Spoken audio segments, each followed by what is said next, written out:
What's good, YouTube? It's your boy FantaSZN, aka Fanta, and if you're OG, you might even know me as Imagine Slaying. And I know, I'm looking a little crazy right now. Hair's all over the place. Don't you worry though. 2K24 is right around the corner. We got the retwist coming up. We got the haircut coming up. I'm gonna be looking right for y'all boys. But enough talking about nonsense. Let's get into what today's video is gonna be about. As you guys know, if you don't know, I just dropped a video not too long ago. I think it was like a day or two ago, talking about just 2K24 in general. By the way, when I am giving this information, I have play tested 2 separate times before this community day event. So I quite literally, other than a couple of devs and like Demi, know the most about 2K24 out of everybody. I've played it the most. So I do not be capping when I'm giving you guys these videos or these breakdowns or when I do these Q&As when I'm answering these questions, okay? Okay, now that that's out the way, today we're going to be talking about actual metas. I did another Q&A now that I can talk about builds, metas, and etc. Basically, I could give you an unrestricted breakdown about the game without me getting in trouble. So I am answering all of the questions that you guys commented on Twitter. And if you do not follow me already on Twitter, go ahead and follow me on Twitter. Bodak, go ahead and throw that John right up there so them boys can follow. I answer your guys' questions. I'm also doing multiple giveaways on my Twitter. I've already given away 2 copies, and I have about 5 more copies to give away. So enter that giveaway on my Twitter. Follow my Instagram as well at DrinkFantaBid. Bodak, go ahead and throw that up right there. And without further ado, let's get straight into the Q&A. Peace. Let's answer some of these questions. All right, here we go. Small guards with PNR the wave.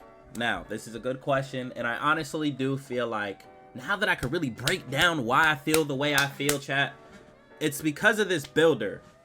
I'm positive that 6'9" is cooked at a competitive level. You're not popping out with a 6'9" in stage and having it like beating the best guards this year. You're just not. But to answer this questions, I do think PNR is going to be the wave. I don't think that people are going to be able to just ISO, because in order to ISO effectively, you need a high dunk that like you can dunk over corner defenders dropping. And in order to have that high dunk, you have to give something up. So if you're going to have that high dunk, you need either mediocre shooting or mediocre speed. And if you have the mediocre speed, you might not even get around the lock to go dunk the ball. So I don't think that's what you're going to do. So you're probably going to have mediocre shooting, and that means that the lock is going to angle low, so it's going to be hard for you to get around them still. So I do think that PNR is going to be the wave for that reason. I think PNR is going to come back because you can't really just like fry someone off the ISO. I feel like this year you're gonna really need a solid pick, and you're gonna need to like come off that screen, which screens are good this year. Centers with strength, by the way, let me put y'all on. If you make a center with some strength in it, regardless if you're inside or a popper, those screens are valid with the strength. So your guard's gonna need a solid pick, come off of it, make the read, like shoot your midi, you know what I mean? It might just be a whole different type of ball, and I'm honestly ready for it. It might be a skill gap. Please compare the dribbling NBA 2K23 to NBA 2K24. For example, stick direction and such, in concepts like spamming Steve Francis. That's a good question, JT. Everybody get a round of applause for my boy. Never disappoints. When you get your hands on NBA 2K24, you are going to find yourself trying to snatch back, putting your right stick up. Like this, like you're going to find yourself doing this. Like peep back to 2K19, how you flicked up and you started doing your rhythm dribble or your combo sequence, whatever it's called. That's back in the game. Now, while you hold your right trigger and you do it up, it throws you into the more aggressive rhythm dribble that is honestly not like something you could combo out of. But do it without R2 and you could do that, and you can dribble out of that with the momentum. You could cancel it with momentum. The whole point of that is when you're trying to snatch the ball back next year, because I just know that's a common move that everybody does on their build, you have to do diagonally up to the opposite ball hand with your right stick and do directly down with your left stick. Depending on your SIGs, there's different animations for that. There was one where I seen a between the leg snatch back. There was one where I seen just a little hot back. Like there's different animations for it. Basically, it depends on the SIGs you move. Yes. Yes, yes. And it's somewhat similar to 23, but there's new things added on that like completely gives it a different feeling. Will pure stretchers and pure sharpshooters be good in NBA 2K24? You can shoot over people this year if they are small with low perimeter, and you can shoot over people even if they do have perimeter if you get them to jump in the air and you shoot over them. I think there's a chance they come back. I just don't know. I can see like a popper being good.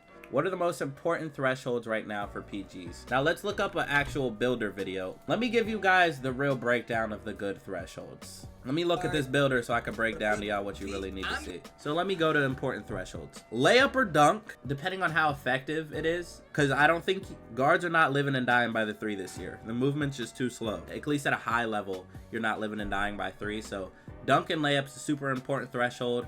I feel like here's where it gets tricky, chat. On your 3-pointer this year, you need like a 96 3 ball to get gold limitless. So I'm wondering if guards are actually gonna have to settle for this 92 3 ball to only have silver limitless, and you're still gonna have to be able to dunk with that. You feel me? All right, now let's get into these ball handle thresholds that are gonna be important. Mind you, chat, speed with ball, pass accuracy, and ball hand. Pass accuracy actually doesn't matter too heavy, but ball handle and speed with ball matters. And let me give you guys, here's the fucking kicker. Oh my God, I almost just hacked myself. In order to have Hall of Fame handles for days this year, your stamina needs to be like a 99. They're balancing the builder by making everything matter this year. If you want to have these glitchy effective moves, you're gonna have to have a high dunk, etc. You think small guards with no D will be meta for Pro-Am? I am not too sure, because you can get shot over this year, chat. Let me break down contest to you guys real quick. Contest this year is not about just your body position. Let's say I shoot the ball and originally this guy is nowhere to be found with his body, but with his hand he gets there towards the end of my jump shot. These would be considered quote unquote ghost contests that were not greenable the past couple years. That's why we hated that shit. Like, what? He got a 7? It registers the body position and then the hand position. So now let's say that their body and hand is there. That 20% you're probably going to miss. That's not a greenable 20%. So before you guys get to, what? I greened a 20, but I missed the 7 or 8? If you miss that 7 and 8, most likely the body registered the 8 and the hand registered the 8, so they know that they're there. If it registers the body and the hand contest, you're probably gonna miss that 15%. But now let's say that I shoot on top of the screen, the guy's under the screen. No body contest registers, but he jumps and gets that hand contest, and the hand contest is a decent contest. Let's say that hand contest is like a 27. I can still green that because the body contest was not registered, you know? And even though I missed that body and hand 15 and it didn't feel greenable, I can green that hand contest of 27% because they are late to the contest. Are there multiple shot timings this year, and how did you think shooting compares to last year?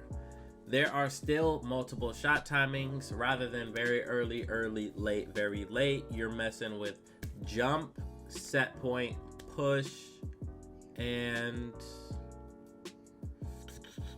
release. Release is very late in a way. And I honestly was rocking with release. I used very late in 23, but I was rocking with release. Did you try quick stopping? Anything new remind you of quick stopping in a certain year? Quick stopping, you cannot quick stop. You cannot instantly quick stop like 2K20 type B or 22, but you can stop and shoot relatively faster than you can in 23. How do you think small guards, play shots type builds are gonna be this year? I think that it could go either way. We might have to make them a little bigger or we might not. I'm not too sure. We're gonna have to wait for the game to drop. What do you think the best height will be? I wanna say, like, there's a chance that if you go 6 foot, you can like hoop and just be small if you balance your build out.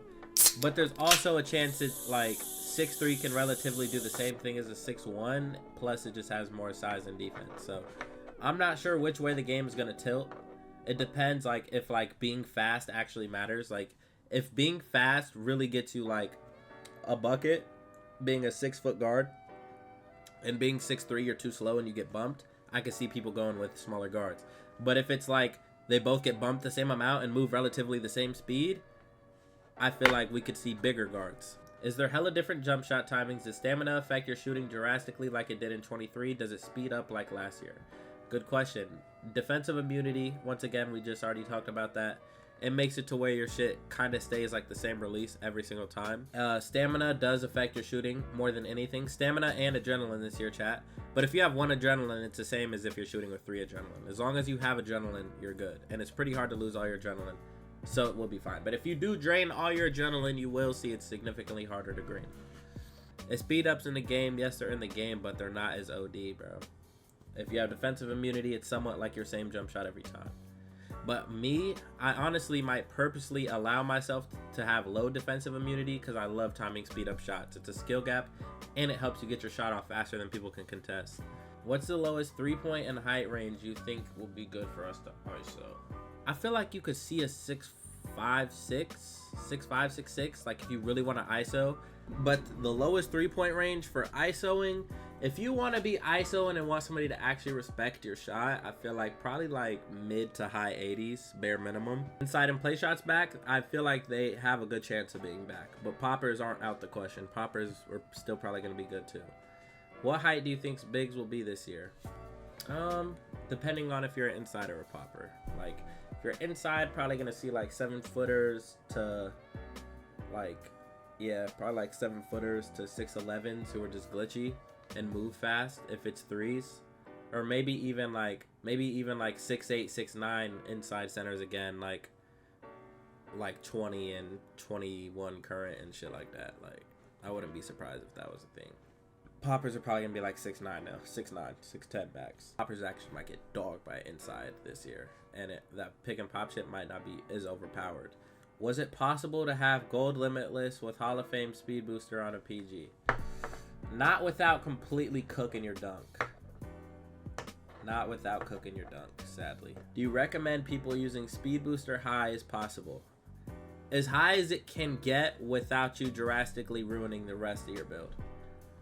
Gold or Hall of Fame shooting, I feel like you're gonna kind of have to settle for, if anything, maybe like if you're touching a Hall of Fame badge, it might just be like Green Machine or some shit. Like, I don't know. Like, I think people are gonna have to kind of rock out with gold this year, unless you really want to specialize in that category, and that's where you're gonna see your pure sharps, or if you're in the park, pure playmaker type shit. Like, bro, I'm really excited because, like, when's the last time we've seen like a pure playmaker? Like a nigga who's really just on a big ass build, moving hella fast, low 3-ball, but like cooks you enough to where he could actually get his shot off type shit. Like I just am excited to see people on different builds.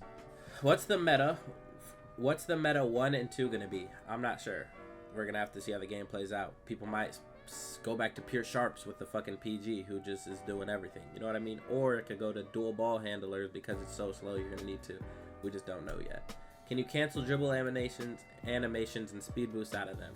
I didn't really get to dip my feet into the SIGs to know. You think Pro-Am guards are going to be cooling with silver limitless, or do you think 96 3-pointer is going to be mandatory? This is where I'm actually like, this is a good question. Because in Pro-Am, it's a little harder. Because you actually have people pinching off the hash. You have a power forward behind the lock who's playing D on you. Like, you have to be able to shoot from deep on top of the screen sometimes, or make somebody pinch, you know? We're just gonna have to see how the gameplay feels and how it's played. Like, how far you can green with silver and shit like that. Like, steals easy or passing lanes easy? Passing lanes seemed a little dimmed down, but we also didn't see everybody completely badged up, so I'm not sure. Is steals easy? Like, plucks were happening, but they weren't OD. Can we still ISO in 5v5 AM? I don't think so. I think, especially on a 5 score, I think it's just going to be too small of a court. And like I said, to have a high enough dunk to dunk over people dropping out of the corners, like the way people were doing in 23, you need a high-ass dunk this year. And to have that high-ass dunk, you have to give up something like shooting. And if you give up something like shooting, people are just going to angle low and pinch on you. So I don't think it's going to be viable. Was it easier to green with visual cues with early late? And which visual cue was the easiest to use / green with? I saw a lot of the people who used early were using push instead of set point. But there were still people using set point who liked it and were greening. So if you were a guy who used early, but still like it wasn't too fast for you and you could do a little bit faster, set point's gonna be for you. If you were a guy who used early, but didn't like shoot good on late, but still always shot slightly lates on early because it's a fast shit, then you might be wanting to use push this year because it's like a happy middle of in between early and late. And release kind of feels like release, which is very late, kind of feels closer to late this year than it does very late, and late kind of feels closer to early this year. So yeah, do what you will with that information. Is slashing OP? Slashing fuck around and feels OP. I ain't gonna lie. Like, there's a skill gap to it now with the dunking meter, because you have to, it's green or miss with the dunking meter. But slashing is kind of OD this year, chat. What height are you looking at making small guard still usable under 6'3"? I'm looking at 6'2" to 6 foot if you want to be under 6'3". I'm not sure what's going to be what, though. Fades are gone for real. I was still greening fades. I feel like fades are going to be greenable with a good fade, so I don't know. Sup, Fanta? Will we have access to all jump shots, or is it limited to height and 3-point rating? It'll probably be limited to height and 3-point rating. For PG builds, are you making it obese or minimum weight? What's the word? I feel like there's no point of putting weight on your PG because you're never going to be strong enough to fuck with the lock. So you might as well go speed for your blow by and stuff like that, because as a guard, you don't need to sit there and body up a lock to get to the paint. You need to be able to get around a lock to get to the paint.